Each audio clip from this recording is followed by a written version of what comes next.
कपाशीमध्ये अन्नद्रव्य व्यवस्थापन मित्रांनो, कपाशीमध्ये अन्नद्रव्य व्यवस्थापन हे काळाची गरज आहे. त्यामध्ये तुम्ही चित्रामध्ये बघू शकता, जर अन्नद्रव्य व्यवस्थापन योग्य पद्धतीने नाही केलं तर जर समजा प्राथमिक अन्नद्रव्य जे आहेत नत्र, स्फुरद आणि पालाश त्याची जर आपल्याला कमतरता भासली तर पिकामध्ये कशा पद्धतीनं अन्नद्रव्याची निकटता भासते आणि त्यामुळे पिकाची जी वाढ आहे ती संतुलित राहत नाही, हे चित्रामध्ये आपण बघू शकतो. नत्राची कमतरता भासली तर पानावर ते पिवळेपण येऊन प्रकाश संश्लेषण प्रक्रिया मंदावते, पिकाची परिणामी वाढ खुंटते. स्फुरदाचं कार्य जसं आहे पिकामध्ये आवर्षणग्रस्त परिस्थितीला तोंड देणं, पेशी विभाजन, मूळ आणि खोडाची जी वाढ मंदावते ते देखील हळूहळू पीक तांबडं पडू लागतं. पोटॅश अर्थात पालाश या अन्नद्रव्याच्या कमतरतेनं पिकाच्या फळांचा वाढ आणि पिकामधील अन्नद्रव्याचे जे परिचलन आहे ते मंदावतं आणि परिणामी पिकाच्या फळांची म्हणजेच बोंडांची वाढ ही खुंटावते. अशाच पद्धतीनं दुय्यम अन्नद्रव्य विशेष करून आपल्याला माहिती आहे की कपाशीमध्ये शेतकरी जे म्हणतो की लाल्या रोग आला, तर लाल्या हे दुसरं तिसरं काही नसून मॅग्नेशियम या दुय्यम अन्नद्रव्याची कमतरता त्यामध्ये भासते आणि त्यामुळे परिणामी पिकाची पानं लालसर तांबडी पडू लागतात आणि परिणामी वाळतात आणि आपल्या पिकाची वाढ ही मंदावते. आणि पिकाची जर वाढ मंदावली, भूक मंदावली, पानं जर लालसर पडली तर निश्चितपणे त्यामध्ये बोंडांची जी वाढ आहे ती देखील परिपक्व होत नाहीत आणि परिणामी उत्पादन घटतं. अशाच पद्धतीनं मित्रांनो जी सूक्ष्म अन्नद्रव्य आहेत त्याची देखील कमतरता पिकामध्ये भासायला लागते. आणि इथे बघा तुम्ही लोह आहे, मॅंगनीज आहे, जस्त आहे, बोरान आहे, या अन्नद्रव्याची कमतरता भासली तर पिकाचे जे सर्वांगीण पोषण आहे ते होत नाही. परिणामी पिकामध्ये पातेगळ, फुलगळ आणि बोंडाची अपरिपक्व वाढ आणि त्यातनंच कपाशीचं फुटणं, यातनं उत्पादन क्षमतेवरती फार मोठा परिणाम होतो. मित्रांनो, अशा पद्धतीनं कपाशीमध्ये अन्नद्रव्यांची कशी अनुकूलता असायला पाहिजे, त्याला परिपूर्ण पद्धतीने अन्नद्रव्य भेटली पाहिजेत. सोबतच सगळ्यात महत्वाचं पाणी व्यवस्थापन. मित्रांनो, पाणी सगळ्यात महत्वाचं. साधारणपणे कपाशी पिकाला मध्यम म्हणजेच जवळपास 900 ते 1200 mm पाण्याची म्हणजे वातावरणातील जे आपण पर्जन्यमान आहे ते देखील खालावलेलं आहे. जवळपास 1000 mm पेक्षा जवळपास 600 mm पर्यंत पावसाचा परिणाम कमी झालेला आहे. मग त्या परिस्थितीमध्ये ज्या शेतकऱ्यांकडे पाण्याची मोठी व्यवस्था आहे ते देखील जास्ती पाण्याचा म्हणजे वापर न करता योग्य पद्धतीने ठिबक सिंचन पद्धतीने जर कपाशीमध्ये पाण्याचं व्यवस्थापन करता आलं तर निश्चितपणे कपाशी पिकाचं उत्तम व्यवस्थापन करता येईल. तर त्यामध्ये टप्पे जर बघितले मित्रांनो, साधारणपणे लागवडीपासून फुलधारणेपर्यंत साधारणपणे 20% पाण्याची पिकाला गरज आहे. फुलधारणा ते फळधारणा काळामध्ये साधारणपणे 40% पाण्याची गरज आहे. फळधारणा ते फळ परिपक्व होण्यापर्यंत 30% पाण्याची गरज आहे आणि फळ परिपक्वते आपल्या वेचणीच्या अवस्थेपर्यंत साधारणपणे 10% त्याला आर्द्रतेची गरज आहे. त्या दृष्टीनं पाण्याचा जो पुरवठा आहे योग्य पद्धतीनं संतुलित पद्धतीने आपल्याला करण्याची गरज आहे. हळूहळू आपण वळूयात मित्रांनो. सगळ्यात महत्वाचं कपाशीमध्ये तण व्यवस्थापन. आपण म्हणतो तण खाई धन, तर तणाचं जर योग्य व्यवस्थापन करता नाही आलं तर निश्चितपणे आपण मोठ्या प्रमाणामध्ये आपल्या कपाशीच्या उत्पादकतेमध्ये महत्वाचा परिणाम भेडसावतो. त्यामध्ये मार्केटमध्ये उपलब्ध असणारी जे तण हे आहेत ते तणनाशक आहेत त्यामध्ये विशेष करून तुम्ही बघा लागवडीपूर्वी वापरल्या जाणारी बेसालिन, ट्रेफ्लॉन ही जी तणनाशकं मोठ्या प्रमाणात वापरली जातात. शास्त्रज्ञांनी तशी शिफारसही केलेली आहे आणि शेतकऱ्यामध्ये जास्त प्रचलित असणारं प्री इमर्जन्स म्हणजे उगवणीपूर्व तणनाशक जे आहे स्टॉक एक्स्ट्रा नावाने प्रचलित आहे, ज्याच्यामध्ये पेंडिमिथालिन हा घटक आहे. त्याच पद्धतीनं क्लास, रॉनस्टार, लासो ही देखील तणनाशकं मोठ्या प्रमाणात शास्त्रज्ञांनी शिफारस केलेली आहे. याचा वापर जर आपण योग्य प्रमाणात केला, डोसेस दिलेले आहेत, या प्रमाणातच जर आपण वापर केला निश्चितपणे तणापासून आपल्याला योग्य अवरोध मिळू शकतो. तणाचं आपल्याला योग्य व्यवस्थापन करता येईल. त्या पद्धतीने तणनाशकाचाही योग्य आणि संतुलित प्रमाणे वापर करावा. सगळ्यात महत्वाचं कपाशीमध्ये कीड व रोग व्यवस्थापन ही देखील काळाची गरज आहे. आता तुम्ही बघू शकता मावा, तुडतुडे, फुलकडे, पांढरी माशी ही जी किडी आहेत साधारणपणे कपाशी लागवडीपासून कपाशीच्या काढणीपर्यंत सातत्यानं वेगवेगळ्या टप्प्यावर ते कपाशीच्या उत्पादकतेच्या अर्थाला कारणीभूत आहेत. मग त्याचं जर योग्य व्यवस्थापन करायचं असेल, मार्केटमध्ये उपलब्ध असणारी जी कीटकनाशक आहेत त्याचा सुयोग्य आणि संतुलित प्रमाणात जर वापर केला तर आपण अनशोषक किडीला आळा घालू शकू. त्याच पद्धतीनं बोंडअळी वर्गीय किडी जी आहेत, जशी वेगवेगळ्या 3 अवस्था याच्या आहेत. ठिपकेदार बोंडअळी आहे, ज्याला स्पॉटेड बोलवर्म आपण म्हणतो. हिरवी बोंडअळी आहे, हेलोथिस आर्बिजेरा आपण म्हणतो. आणि पिंक बोलवर्म अर्थात गुलाबी बोंडअळी. या वेगवेगळ्या प्रजातीच्या ज्या बोंडअळ्या आहेत, या बोंडअळ्याचा नायनाट म्हणण्यापेक्षा संतुलित व्यवस्थापन, एकात्मिक ज्या पद्धतीने कीड व्यवस्थापन आपण जर वेगवेगळ्या रसायनाच्या आणि परिणामी संतुलित पद्धतीने जर रसायनाचा वापर केला तर एकात्मिक कीड व्यवस्थापन, जेणेकरून वातावरणात उपलब्ध असणारी परोपजीवी किडींचा आपण नायनाट न करता त्याचाही प्रभावीपणे वापर केला तर निश्चितपणे अळीवर्गीय किडींचं व्यवस्थापन देखील आपण निश्चित करू शकू आणि आपल्या होणाऱ्या पिकाच्या नुकसानीला आळा घालू शकू. मित्रांनो, त्याच पद्धतीने विविध पिकामध्ये जे रोग आहेत कपाशीमध्ये, जसे आपण बुरशीजन्य ज्याला रोग म्हणतो, त्यामध्ये बॅक्टेरियल ब्लाइट असेल, अल्टरनेरिया लीफ स्पॉट असेल, मायरोथेशियम लीफ स्पॉट असेल, भुरी रोग असेल, अशा वेगवेगळ्या रोगांना कपाशीला आपल्याला तोंड द्यावं लागतं. आणि या रोगापासून आपल्याला बचाव करायचा असेल तर त्यामध्ये विशेष करून जमिनीमध्ये असणाऱ्या ज्या किडींचा बंदोबस्त, रोगांचा बंदोबस्त करायचा असेल, त्याला बुरशीजन्य रोगांचा बंदोबस्त करायचा असेल तर जमिनीतील सगळ्यात महत्वाचं बुरशींचा नायनाट करण्यासाठी त्यासाठी एकात्मिक कीड व रोग व्यवस्थापन आपण पाळलं पाहिजे. आणि त्यासाठी विविध बुरशीनाशक आहेत. जसं सुरुवातीला आपण बियाण्याला कार्बनडिझिम म्हणजेच ग्लुकॉपर आणि 22 M45 अशा बुरशीनाशकांचा आपण प्रभावीपणे वापर केला पाहिजे. पेंडेमिथलिन ह्या जसं तणनाशकाचा वापर आपण करतो त्याच पद्धतीनं विविध जे बुरशीनाशक आहेत त्यामध्ये विशेष करून जी मार्केटमध्ये उपलब्ध आहेत त्यातल्या त्यात चांगल्या पद्धतीची आपण बुरशीनाशक आपण वापरल्या गेली पाहिजेत.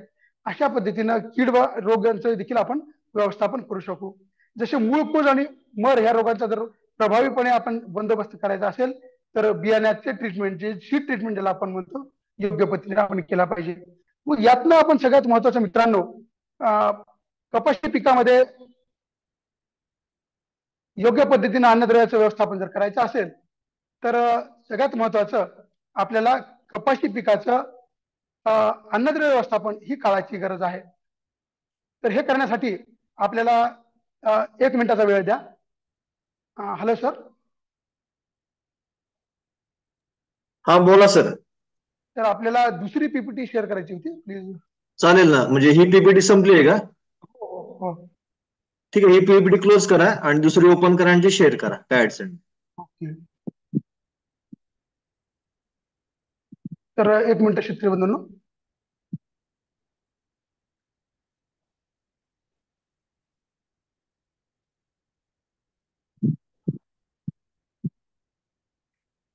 शेतकरी बंधूंनो, आज शेतकऱ्यांच्या ज्या वाढत्या समस्या आहेत त्या समस्यांना तोंड देण्यासाठी सगळ्यात महत्वाचं एकत्रित एकात्मिक अन्नद्रव्य व्यवस्थापन ही काळाची गरज आहे. त्या दृष्टीनं आपण त्याचा अभ्यास करूयात. पुढील सत्रामध्ये आपण अवघी कपाशी पिकासाठी महत्वाचं अन्नद्रव्य व्यवस्थापन कसं करता येईल, महाधन शास्त्रज्ञांद्वारे प्रायोजित संशोधन कशा पद्धतीचं झालेलं आहे, त्यातनं नाविन्यपूर्ण तंत्रज्ञान आपण कसं आणायचं याबद्दल आपण अभ्यास करूयात. 1 मिनिटाचा वेळ द्या.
Hello sir. हा बोला सर. होत नाही व्हिडिओ.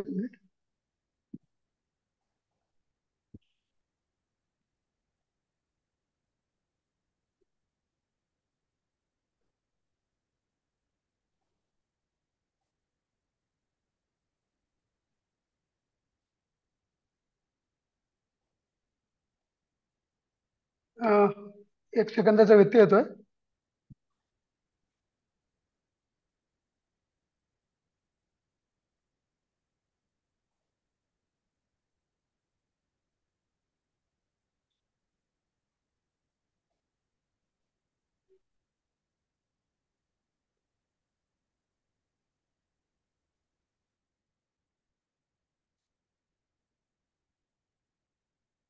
हॅलो सर, ते मॅक्सिमाइज होत नाहीये स्क्रीन जी आहे. सर असू दे, तशी शेअर करा. ओके, आता बघा तुम्ही, होते का स्लाइड प्लीज.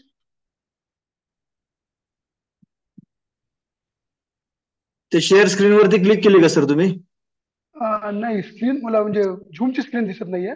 नाही नाही, पीपीटी तुम्ही खाली आली असेल ना, ती मिनिमाइज झाली असेल किंवा कडेला दिसत असेल बघ, कडेला राईट साईडला असे. एक second.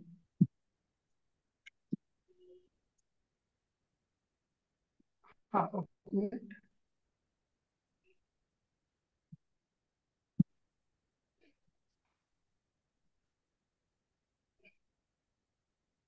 Okay sir. Sir slide show करा की, त्याच्यामध्ये स्लाइड शोचा ऑप्शन आहे बघा तिथे खाली. हा, स्लाइड हे केलेली आहे, मॅक्सिमाइज केलेली आहे. हा ठीक आहे, आता झाली मॅक्झिमाइज. ओके, करा कंटिन्यू सर, काय अडचण नाही. ओके. तर व्यत्ययाबद्दल क्षमस्व शेतकरी बंधूंनो. खऱ्या अर्थानं आतापर्यंत आपण जे कपाशी पिकाचं व्यवस्थापन करत असताना त्यामध्ये विशेष करून बियाण्यापासून कपाशीमध्ये असणारं तण व्यवस्थापन असेल, रोग आणि कीड व्यवस्थापन असेल आणि अन्नद्रव्य व्यवस्थापनाची पूर्व दिशा याबद्दल आपण माहिती घेतली. त्यानंतर सगळ्यात महत्वाचं कृषी विज्ञान केंद्र बारामती तसेच महाजन ॲग्रीटेक लिमिटेड पुणे याद्वारे प्रायोजित या कार्यक्रमामध्ये खऱ्या अर्थानं क्रॉपटेक कापूस या पिकाचं क्रॉपटेक या तंत्रज्ञानानं पिकाचं व्यवस्थापन कसं करायचं याबद्दल आपण बघूयात. त्याचं सगळ्यात महत्वाचं वैशिष्ट्य खताच्या प्रत्येक दाण्यात कापूस पिकाचं संपूर्ण समाधान कसं करता येईल याकडे आपण लक्ष वेधूयात. तर मित्रांनो, आजपर्यंत आपण जे बघितलं तर शेतकऱ्यांना असंख्य समस्यांना भेडसावायला तोंड द्यावं लागतं. त्यामध्ये विशेष करून शेतकऱ्यांना जी माहिती आहे ती अपुरी आहे. आज विविध कृषी विद्यापीठ महाराष्ट्रामध्ये जेणेकरून जसं महात्मा फुले कृषी विद्यापीठ राहुरी आहे, डॉक्टर पंजाबराव देशमुख कृषी विद्यापीठ अकोला आहे, त्याच पद्धतीने वसंतरावजी नाईक मराठवाडा कृषी विद्यापीठ परभणी आहे, त्याच पद्धतीने दापोली येथील कृषी विद्यापीठ आहे. या चारही कृषी विद्यापीठातील शास्त्रज्ञ आहेत, सातत्याने ते शेतकऱ्यांना विविध खतांचं बियाणांची शिफारस करत असतात. पण साधारणपणे शेतकऱ्यांना जर विचारणा केली तर साधारणपणे 100 पैकी केवळ 1.5% लोकांना आरडीएफ म्हणजे काय, म्हणजे शिफारित अन्नद्रव्यांचा वापर कशा प्रमाणात कोणत्या पिकाला किती करायचं याबद्दल माहिती आहे. म्हणजे 98.5% लोकांना याची माहिती नाही. विशेष करून अन्नद्रव्यांचं व्यवस्थापन करत असताना प्राथमिक अन्नद्रव्य, दुय्यम अन्नद्रव्य, सूक्ष्म अन्नद्रव्य याचा पुरेपूर आणि योग्य संतुलित पद्धतीने वापर केला पाहिजे. आणि त्यातही जर सर्वेक्षण केलं तर असं आढळलं केवळ 60 ते 61% लोकांना दुय्यम आणि सूक्ष्म अन्नद्रव्यांची माहिती आहे. उर्वरित शेतकऱ्यांना त्याची देखील अभाव आहे किंवा वानवा आहे. व त्या दृष्टीनं योग्य मात्रेची उपलब्धता, योग्य प्रमाणात बियाण्याची उपलब्धता, त्या पुरेपूर समन्वय इथे आढळून येत नाही. इथं शेतकऱ्याला कुठेतरी या गोष्टींना तोंड द्यावं लागतंय. मग त्या दृष्टीनं आपण जर बघितलं कपाशी पिकाला जी उपलब्ध असणारी मात्रा आहे किंवा शास्त्रज्ञांनी शिफारस केलेली मात्रा आहे, तर कोरडवाहू कपाशी असेल तर 120 नत्र 60 स्फुरद 60 पाश आणि 30 गंधक ही जी शिफारस आहे त्यामध्ये विशेष करा एकरी जर बघितलं 48 24 24 12 ही शिफारस करण्यात आलेली आहे. मग प्रत्यक्ष शेतकऱ्यांचा वापर किती होतो याचा जर अभ्यास केला तर जिथं 48 नत्राची अपेक्षा आहे तिथं 47 नत्र वापरला जातोय. जिथं 24 स्फुरद ही शिफारस करण्यात आलेली आहे तिथे 40 या प्रमाणात स्फुरद वापरला जातोय. जिथं 24 पालाश वापरण्यासाठी शिफारस केलेला आहे तिथं 45 या प्रमाणामध्ये पालाश वापरला जातोय. म्हणजे कुठंतरी संतुलित पद्धतीनं अन्नद्रव्याचा वापर होत नाही. परिणामी शेतकऱ्यांना आर्थिक समस्यांना तोंड द्यावं लागतं. जमिनीचा सामूहिक बिघडतो, जमिनीचं आरोग्य बिघडतं आणि अवाजवी खतांच्या वापरानं एक तर उत्पादना क्षमता त्याची ह्रास होते, आर्थिक समन्वय साधत नाही, जमिनीचं आरोग्य बिघडतंय आणि अपेक्षित उत्पादनापर्यंत आपण पोहोचत नाही. म्हणून संतुलित अन्नद्रव्य व्यवस्थापनाची ही काळाची गरज आहे मित्रांनो. त्यामुळे शिफारस अन्नद्रव्य तंत्रज्ञान हे वापरणं ही काळाची गरज आहे. त्या दृष्टीने जर विचार करायचा तर आता तुम्ही लक्षात घ्या, इथं तुम्हाला 3 वेगवेगळ्या प्रकारच्या थाळ्या दाखवलेल्या आहेत. डाव्या साईडला जे आहे, अगदी डाव्या बाजूला, त्यामध्ये असंतुलित भोजन आहे. अर्थात पिकाला किंवा आपल्या व्यक्तींना जे अन्नद्रव्य आपल्याला पुरवठा करण्याची गरज आहे त्यापेक्षा अतिशय कमी प्रमाणामध्ये अन्नद्रव्याचा पुरवठा केलेला आहे. अगदी उजव्या साईडला जी थाळी आहे त्यामध्ये गरजेपेक्षा जास्त भोजन दिलेलं आहे. किंवा पिकाच्या बाबतीत जर विचार केला, पिकाला जे शिफारस अन्नद्रव्याची गरज आहे त्यापेक्षा कमी किंवा त्यापेक्षा सर्वाधिक या प्रमाणात अन्नद्रव्याला जर व्यवस्थापन केलं किंवा पुरवठा केला तर त्या पिकाची वाढ ही असंतुलित होते. गरजेपेक्षा जास्त वाढ किंवा गरजेपेक्षा कमी वाढ ही त्याला लागणाऱ्या फळांचा किंवा त्या कपाशीला लागणाऱ्या बोंडांचं प्रमाण त्यावर ठरलेलं असतं. त्यामुळं संतुलित पद्धतीनं पिकाला अन्नद्रव्याचा जर पुरवठा केला तर निश्चितपणे उच्च गुणवत्तायुक्त आणि जमिनीचं आरोग्य अबाधित राखणारं अन्नद्रव्य व्यवस्थापन होतं आणि त्यातनं उत्पादन क्षमता देखील साधल्या जाते. याचा विचार करून जर आपण विचार केला जमिनीत उपलब्ध असणारे अन्नद्रव्य जे सेंद्रिय कर्ब ज्याला आपण म्हणतो त्या सेंद्रिय कर्बाचा जर विचार केला तर साधारणपणे शास्त्रज्ञांनी जे रिकमेंड केलेलं आहे किंवा शास्त्रज्ञांनी ज्या गोष्टीचा अभ्यास केला, जमिनीमध्ये साधारणपणे सेंद्रिय कर्बाचं प्रमाण 1 असेल तर उत्तम जमीन ज्याला आपण संबोधतो, उत्कृष्ट जमीन संबोधतो, अशा जमिनी भारतामध्ये जर विचार केला केवळ 9% ज्या जमिनी आहेत ज्यांचा सेंद्रिय कर्बाचा स्तर 1 पेक्षा बरोबरीमध्ये आहे. ज्याच्या जमिनीतील सेंद्रिय कर्बाचा स्तर साधारणपणे 0.5 ते 1 पर्यंत आहे त्या जमिनी साधारणपणे 25% आहेत. आणि ज्या जमिनीतील सेंद्रिय कर्बाचा स्तर 0.35 ते 0.50 पर्यंत आहेत त्या जमिनी 67% जमिनी आहेत. म्हणजे विचार करा, ज्या जमिनीतील सेंद्रिय कर्बाचा स्तरच घटलेला आहे त्या जमिनीतील अन्नद्रव्याची उपलब्धता जी आहे ती सर्वात कमी होत असते. सेंद्रिय उपलब्धता जर नसेल, अन्नद्रव्याची उपलब्धता नसेल तर निश्चितपणे अन्नद्रव्याची उपलब्धता कशावर अवलंबून आहे? सेंद्रिय कर्बाच्या स्तरावरती. मग त्यामुळे अन्नद्रव्याची उपलब्धता नसेल तर अन्नद्रव्याचं योग्य पोषण देखील पिकाला होणार नाही आणि परिणामी आपल्या पिकाची वाढ ही असंतुलित प्रमाणात होत असते. त्यामुळे जमिनीतील सेंद्रिय कर्बाचा स्तर राखायचा असेल, जमिनीमध्ये असणारा जैविक घटकांचा स्तर त्यामध्ये वाढवायला लागेल.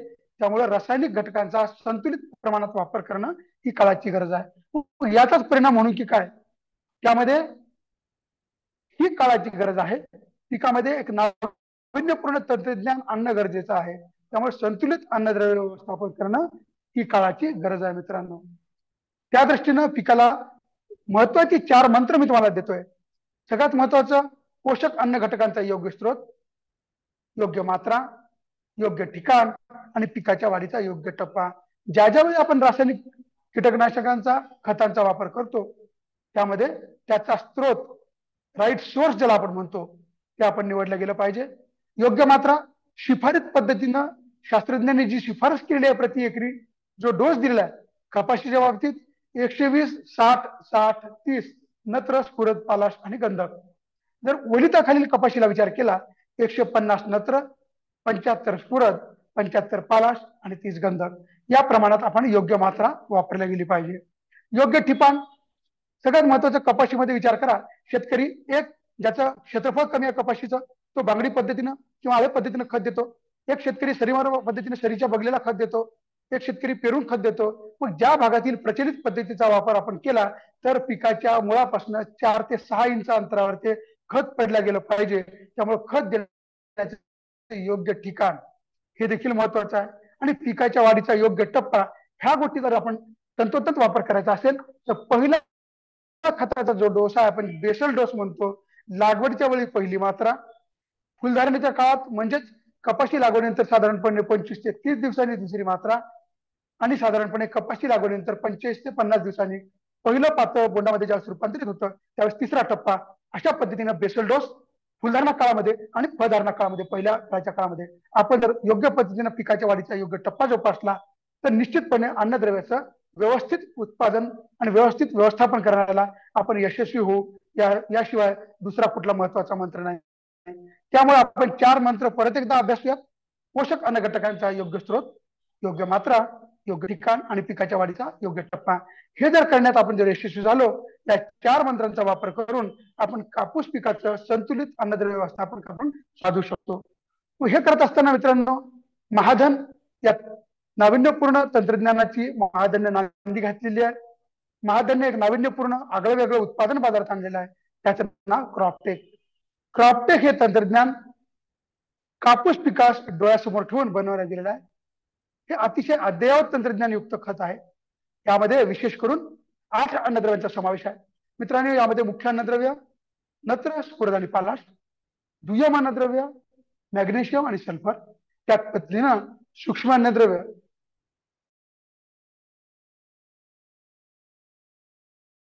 जस्त, बोरॉन, मॅग्नीज आणि सोबतच फेरस, अशा पद्धतीने या अन्नद्रव्य यामध्ये समाविष्ट आहेत. तर परत एकदा बघा, यामध्ये असणारं अद्ययावत तंत्रज्ञान, एकाच दाण्यात संपूर्ण 8 अन्न घटक नत्र, स्फुरद, पालाश, जस्त आणि सल्फर आणि मॅग्नेशियम हे दुय्यम अन्नद्रव्य, त्याच पद्धतीनं सूक्ष्म अन्नद्रव्य जस्त, बोरॉन आणि लोह, अशा एकत्रित अन्नद्रव्याचा यामध्ये समावेश केलेला असतो. आणि संतुलित पद्धतीने संपूर्ण 8ही अन्नद्रव्य यामध्ये समाविष्ट आहेत. आणि विशेष करून यामध्ये एक वैशिष्ट्यपूर्ण अन्नद्रव्य उपलब्धता तंत्रज्ञान अर्थात nut technology, nutrient unlock technology यामध्ये समावेश आहे. हे न्यूट्रिएंट अनलॉक टेक्नॉलॉजी अशा पद्धतीचं एक अद्ययावत तंत्रज्ञान आहे. मित्रांनो, या खतामध्ये हे जे तंत्रज्ञान आहे न्यूट्रिएंट अनलॉक टेक्नॉलॉजी, यामुळे सगळ्यात महत्वाचं जमिनीमध्ये असणारे जे सूक्ष्म जीवांचे जे प्रमाण आहे, जीवाणूंची संख्याही वाढवतं. त्यामुळे सगळ्यात महत्वाचं पिकाच्या मुळाभोवती हे अन्नद्रव्यांचं प्रमाण वाढतं. त्यामुळे पिकाच्या मुळाची वाढ झाल्यामुळं अन्नद्रव्याची उपलब्धता, जैव उपलब्धता वाढते आणि त्यामुळं पिकाच्या फळांची अतिशय जलद गतीने वाढ होते आणि अन्नद्रव्यांचं पोषण झाल्यामुळं पिकाचं उत्पादन क्षमता वाढते. अशा पद्धतीनं एकाच दाण्यात सर्व काही क्रॉपटेक तंत्रज्ञानातून आपण मिळवू शकतो. मग याचा सगळ्यात महत्वाचा विचार करा, अन्नद्रव्य उपलब्धता तंत्रज्ञान जमिनीतील उपकारक सूक्ष्मजीवांची संख्या वाढवतं. सूक्ष्मजीवांच्या प्रक्रियेमुळे पिकाच्या मुळाभोवती अन्नद्रव्याची जवळ उपलब्धता वाढते. अन्नद्रव्याच्या उपलब्धतेमुळे पिकाच्या मुळाची सशक्त आणि जोमदार वाढ होते आणि मुळांची सशक्त वाढ झाल्यामुळं जैविक संपदेमुळं पिकाच्या वाढीस अनुकूल अन्नद्रव्याचे पोषण वेगानं होतं. इथं चित्रामध्ये तुम्ही बघू शकता, अगदी डाव्या बाजूला जी आहे ती न्यूट्रिएंट अनलॉक टेक्नॉलॉजी युक्त खत आहे.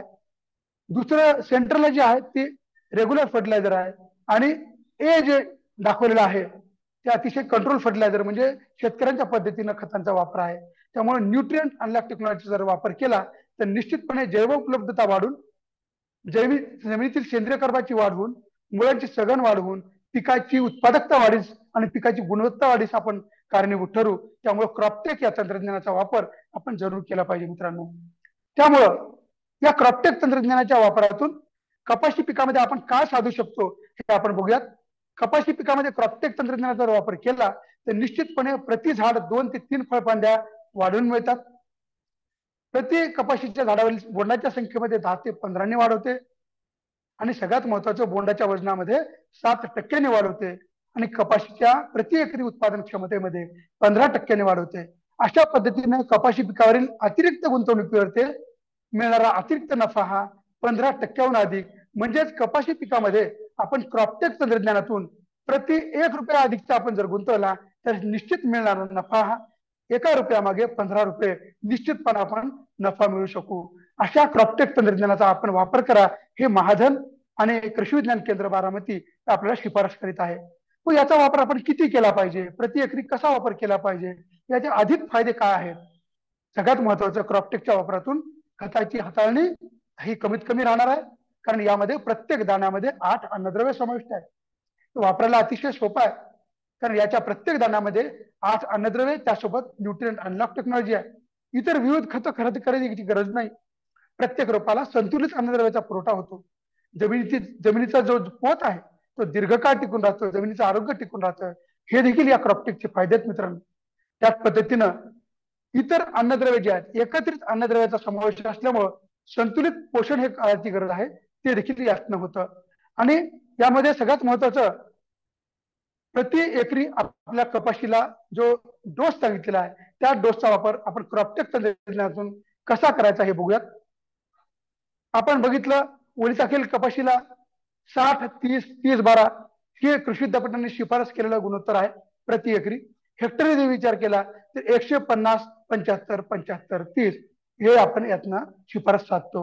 मग वापर कसा करायचा? लागवडीच्या वेळी बेसल डोस मध्ये क्रॉपटेक ही 40 किलोची गोणी आहे, 80 किलो क्रॉपटेक अर्थात 2 गोण्या, क्रॉपटेक 8-21-21 हा ग्रेड इथं वापरायचा. क्रॉपटेक कपाशी अर्थात 8-21-21 80 किलो लागवडीच्या वेळेस, सोबत महाधन बेन्सल सुपरफास्ट 10 किलो आणि सोबत युरिया 20 किलो हे बेसल डोस मध्ये आपल्याला मिसळून द्यायचं आहे. त्यानंतर साधारणपणे 30 ते 40 दिवसांनी फुलधारणा अवस्थेमध्ये क्रॉपटेक प्रत्येक एकदा 2 बॅग म्हणजेच 80 किलो क्रॉपटेक आणि सोबत 45 किलो युरिया आणि लागवडीनंतर 50 ते 60 दिवसांनी 45 किलो युरिया ही शिफारस महाधन शास्त्रज्ञांनी केलेली आहे. केवळ 3 टप्प्यामध्ये आपण जसं बघितलं पोषक अन्न घटकांचा योग्य स्रोत, योग्य मात्रा, योग्य ठिकाण आणि लागवडीचा योग्य टप्पा ही चारही गोष्टी यातनं साधता येतात मित्रांनो. त्याच पद्धतीने आपण कोरडवाहू कपाशीमध्ये जर बघितलं तर इथं बघू शकता तुम्ही, इथं जर शिफारस जो डोस आहे 48 नत्र, 24 प्रत, 24 पालाश, 12 गंधक ही शिफारस इथं केलेली आहे. मग या दृष्टीनं कोरडवाहू कपाशीसाठी साधारणपणे 60 किलो महाधन क्रॉपटेक 8-21-21 अर्थात क्रॉपटेक कपाशी ही 60 किलो सोबत बेन्सल सुपरफास्ट 10 किलो आणि युरिया 20 किलो हे बेसल डोस मध्ये जायचं आहे. त्यानंतर 30 ते 40 दिवसांनी क्रॉपटेक 60 किलो आणि युरिया 35 किलो आणि 50 ते 60 दिवसांनी परत एकदा 35 किलो युरिया हे कोरडवाहू कपाशीसाठी शिफारस केलेला आहे.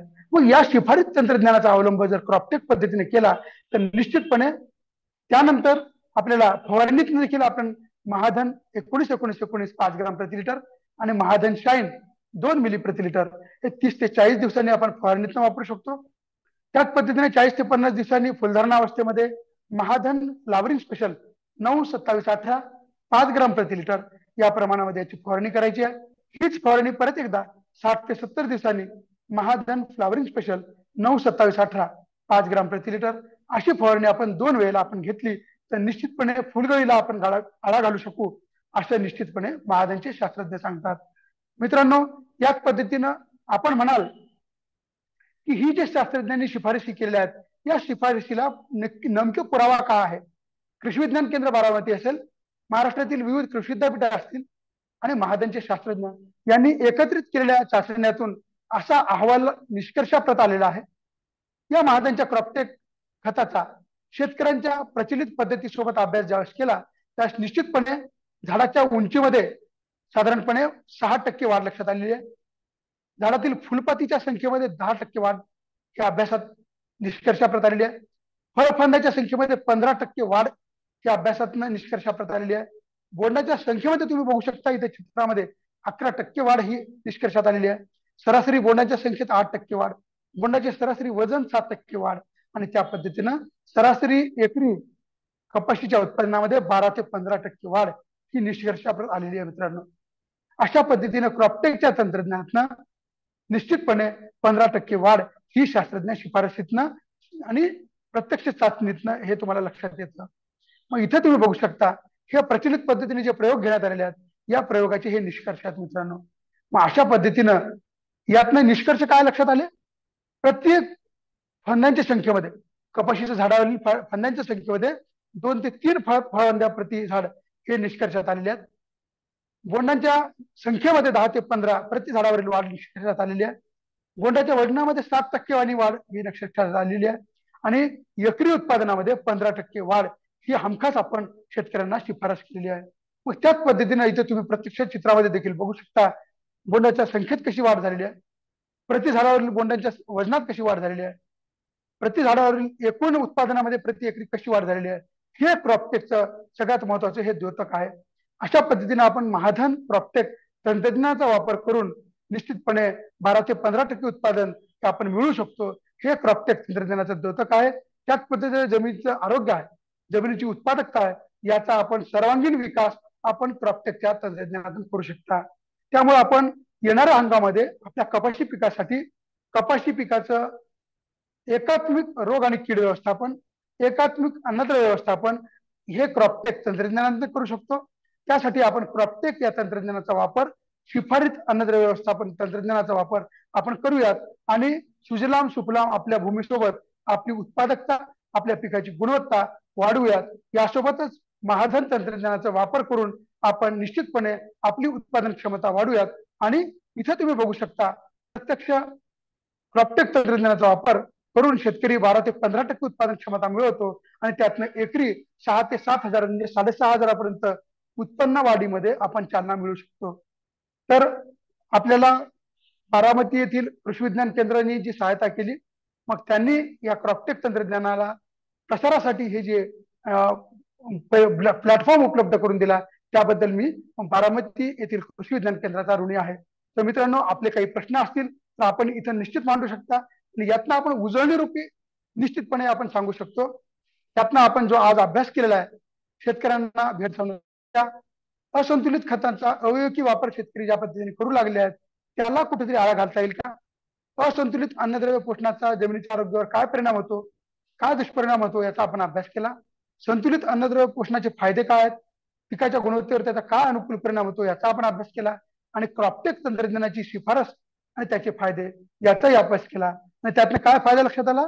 एकूण कपाशी पिकामध्ये 15% उत्पादन वाढ, खतावरील अतिरिक्त खर्चामध्ये बचत, फळफांद्याच्या संख्येत लक्षणीय वाढ 8 ते 10%, कपाशीवरील बोंडांच्या संख्येत 11% वाढ आणि कपाशीच्या बोंडांच्या वजनात 7% वाढ, ही आपण प्रत्यक्ष अभ्यास केला. मग या चर्चासत्रातनं आपण जे मिळवलं की क्रॉपटेक तंत्रज्ञानातून कपाशीचा विकास आणि गुणवत्ता विकास आपण कसे करू शकतो आणि आपल्या जमिनीचा होणारा ऱ्हास आपण कसा थांबवू शकतो, याचा आपण म्हणजे अभ्यास केला. तर निश्चितपणे आपण माझं बोलणं अतिशय शांतपणे ऐकून घेतलं, त्याबद्दल मनपूर्वक धन्यवाद. आणि महाधनच्या सोबतच महाधनचे मॅनेजमेंट आणि कृषी विज्ञान केंद्र बारामती येथील प्रोफेसर, त्याच पद्धतीनं साहेबांनी, या सर्व शास्त्रज्ञांनी आम्हाला जी संधी दिली त्याबद्दल मनपूर्वक धन्यवाद. धन्यवाद सर. धन्यवाद सर. तर शेतकरी मित्रांनो, आज जी काय आपल्याला माहिती मिळाली, कापूस लागवड, अन्नद्रव्य व्यवस्थापन, त्याचप्रमाणे जमिनीतलं सेंद्रिय कर्ब, त्याचप्रमाणे सरांनी जे काही आपल्याला 4 मंत्र सांगितले कापूस लागवड संदर्भामध्ये, या सगळ्यांचा आपण निश्चितपणे फायदा करून घेणार आहे. त्याचप्रमाणे सरांनी जे काही मार्गदर्शन केलं की क्रॉपटेक तंत्रज्ञान, मग त्याच्या अंतर्गत त्याची येणारी गुण वैशिष्ट्ये असतील किंवा ते वापरल्यानं आपल्याला कापूस लागवडीमध्ये होणारे फायदे, या संदर्भामध्ये आपल्याला विस्तृत मार्गदर्शन आज आपल्याला सरांनी केलेलं आहे. तर निश्चितपणे सर या सगळ्या गोष्टींचा आपले शेतकरी बांधव फायदा करून घेतील.